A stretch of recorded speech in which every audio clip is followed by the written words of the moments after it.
over here, we're at the Feather River Fish Hatchery. You guys can read about that right there. Give you guys a minute. It's there we go. That should be enough time. You can always stop it and look. Yeah. So where we're at right now is right there.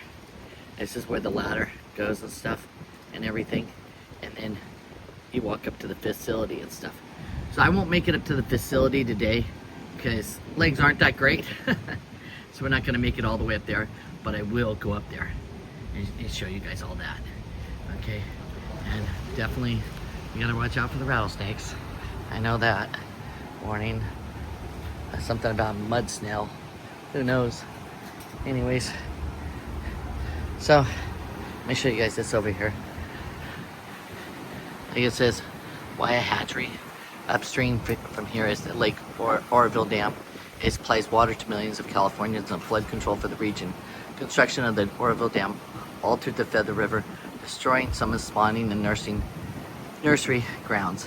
In 1967, the U.S. Fish and Wildlife Services, the California Department of Wild Resources, and the California Department of Fish and Game Wildlife planned the hatchery to compensate for the loss. The hatchery handles about 20% of the spawning fish.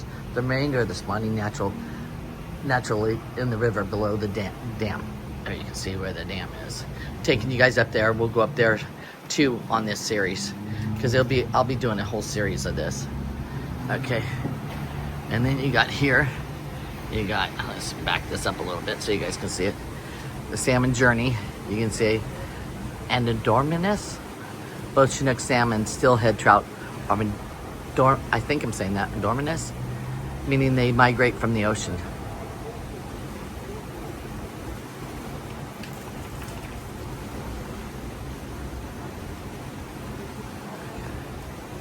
Let's go down and look at this. So this is up at the top of the dam. Top of the dam. Top of the ladder. I'm standing over where the observation thing is. I was hoping maybe I could catch one coming up and over. I don't see any. There, you got one right there. I hope you guys saw that. Pretty cool.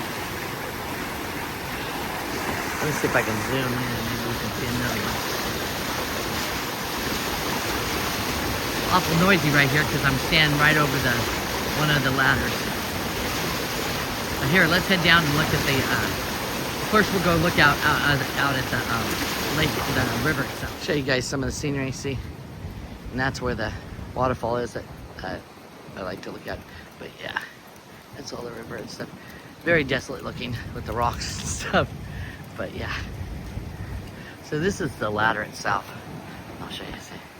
There it goes, and then it's underneath. We'll go look at that in a minute. Let's go look up at the top first, okay? Let me stop this. So we're here up at the top. This is the salmon observation thing. I'll let you guys read that sign for a minute before I show you out there.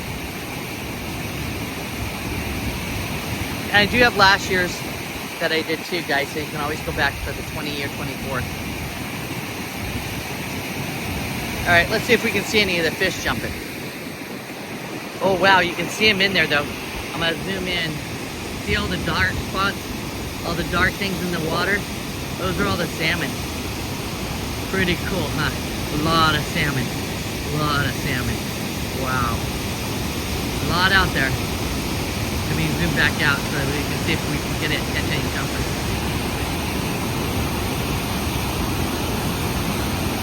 This is my favorite spot just to come and relax. I sit up here and just listen to the thing and everything. You guys see that one fish trying to go up and over the thing? But that's designed so they can't make it up and over. Pretty cool. There's a few jumping. Very interesting. It's just really cool. You can see, look, like right here, see all that dark spot right there? That little dark area right there? That's all the salmon. You can see them, it's just really cool. There's quite a few already. Very, very cool. Now, so what they do is the salmon go this way, and then they come up over this way, and sometimes, once it gets late in the season, down here, you'll see salmon in there and stuff that just 2 weeks to even make it up the ladder, and they'll end up in there. But it's still early in the season, so there shouldn't be any in there so far. But then they come back over here. And this is where they enter the, right there, that's where they enter the ladder.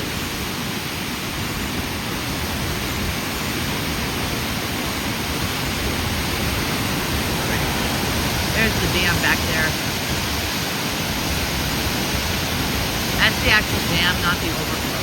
The overflow is the one thing I take you guys to all the time. It's very, very cool. Well, let's go walk the ladder. The start of the ladder where they're coming up and stuff. Last year, when I came at a certain point, there was so many fish sitting right in here that you could see them jumping up. But here, I'll show you over here. Let's see if we can get a good picture. Guys, there, I don't know if you guys can see them down there in there. There's a lot of fish down inside there.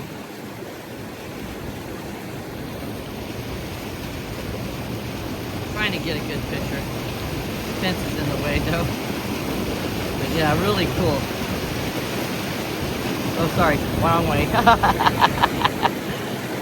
Anyway, so they go from here. Oh, one just jumped, I missed it. Darn it. So then they go all the way up the ladder. It's pretty cool. So this is like they kind of rest right here, some of them, and then they'll head up. Let's go. Let's walk up it and see if we can see any.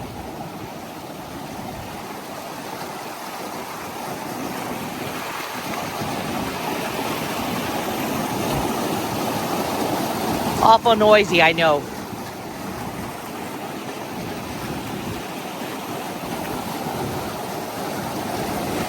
See, that's the ladder. Right, I'm going to stop it here because it's getting harder to film, and when I get inside I'll show you the observation area. Before that, I'll show you the fish ladder, what it shows.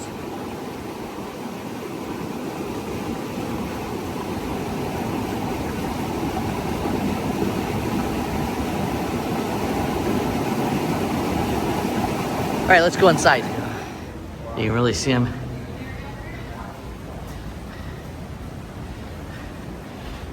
And let's see if I can see any with the... I don't see any with the things hanging on them.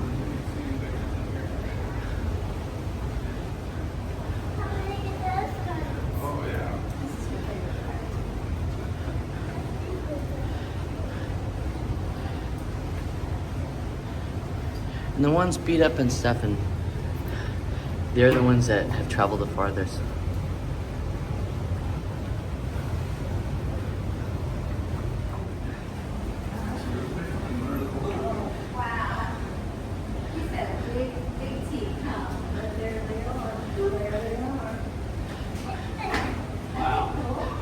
So you see that one has the stuff hanging off of it, the back. That's one of the ones that they're ready to process.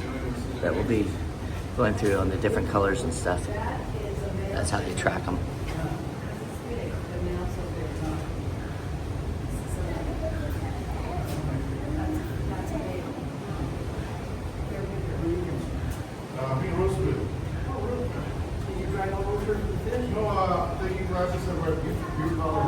There's one right there.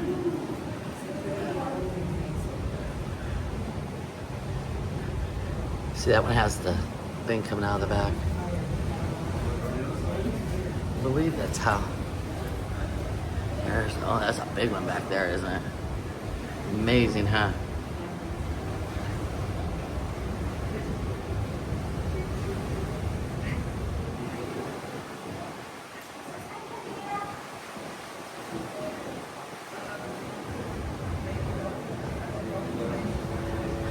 There's a little sign here.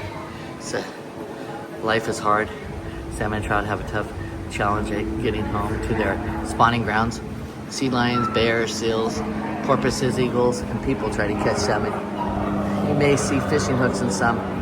You can find crescent-shaped bite marks left from a seal or a sea lion. And then down here, fuzzy fish.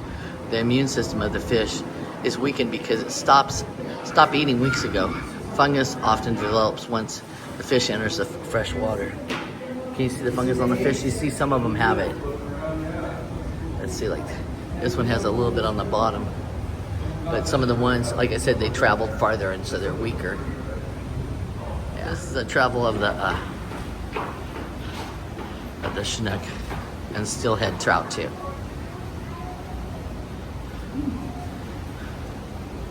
Amazing how far they come, huh? All the way to the Gulf of Mexico.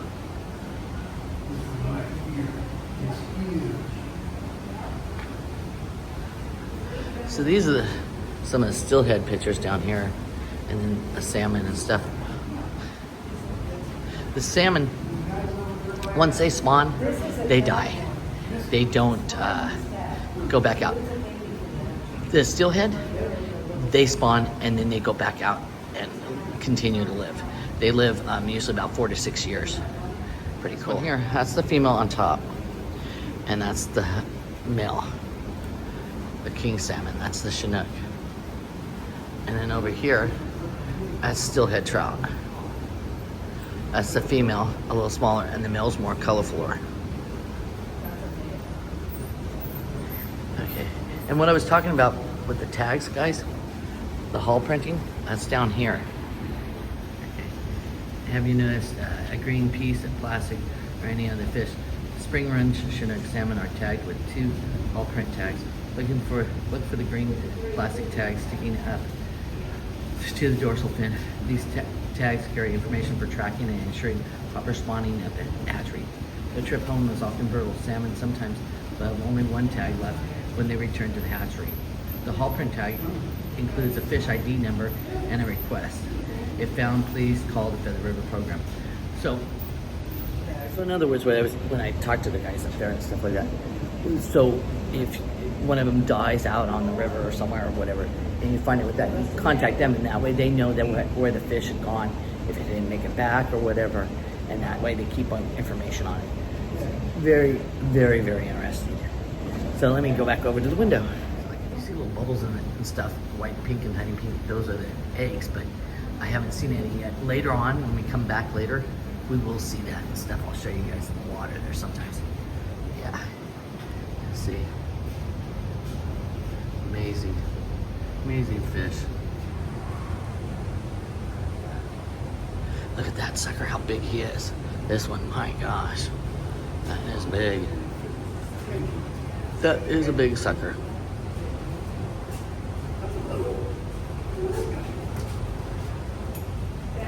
On the other side of the viewing thing, this is where it heads up to the hatchery itself.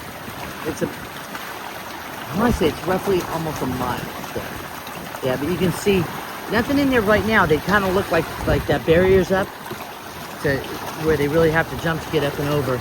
There's one in there, and you can see he's all white and stuff. He's really beat up, but he's made it so far. Oh, here comes another one. They're waiting to go. Oh, I see it shut down up there. It's maybe a little hard. Oh no, one just went up. One made it up and over. We'll walk up a little bit. I'll walk up a little bit. Take a look. Sorry if I was all over the place, guys. I'm trying to let you guys see those things still. Let's go right here. Let's see. Let me pause this for a second. Couple in here. Not a whole lot, like sometimes. So I'm not gonna, like I said, I'm not gonna head up there today. Head all the way up there today. It's just legs don't want to make it. That's the unfortunate part. But you guys, it definitely is beautiful out here. And like I said, I'll definitely come back and we'll walk the ladder and go all the way up there and let you guys see the graphic part, unfortunately. But like I said, guys, always remember the salmon don't live. Once they come up to spawn, they die. They don't live. But the steelhead do. So when the steelhead come, they spawn and then they go back out. So that's good. And what they do with the steelhead babies is the eggs from those, they take those, and that's all your rainbow trout and all the lakes and stuff. They put it out there, fishing game food. Now, the salmon, the eggs will go and then they release them, the babies and stuff. It's really, really cool. And so, and what they do with the steelhead the salmon, after they're dead, they do, you used to be able to get some and stuff and take the steelhead, but they don't do that anymore.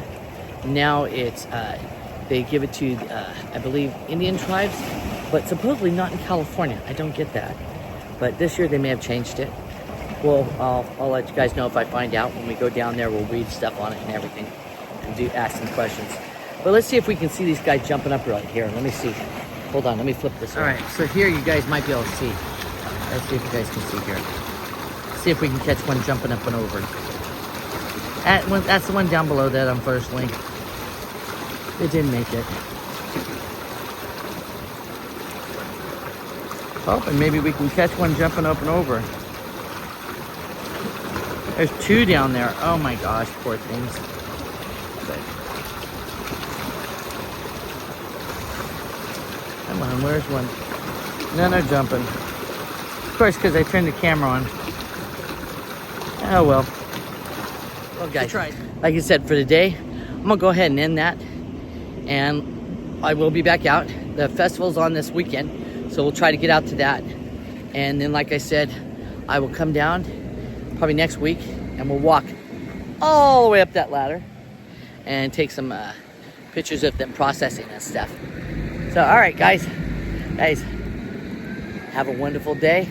We hope we made you smile. No, we don't made you giggle, but definitely put that warmth in your heart knowing that trying to keep the salmon population going, huh? All right, guys, have a wonderful day.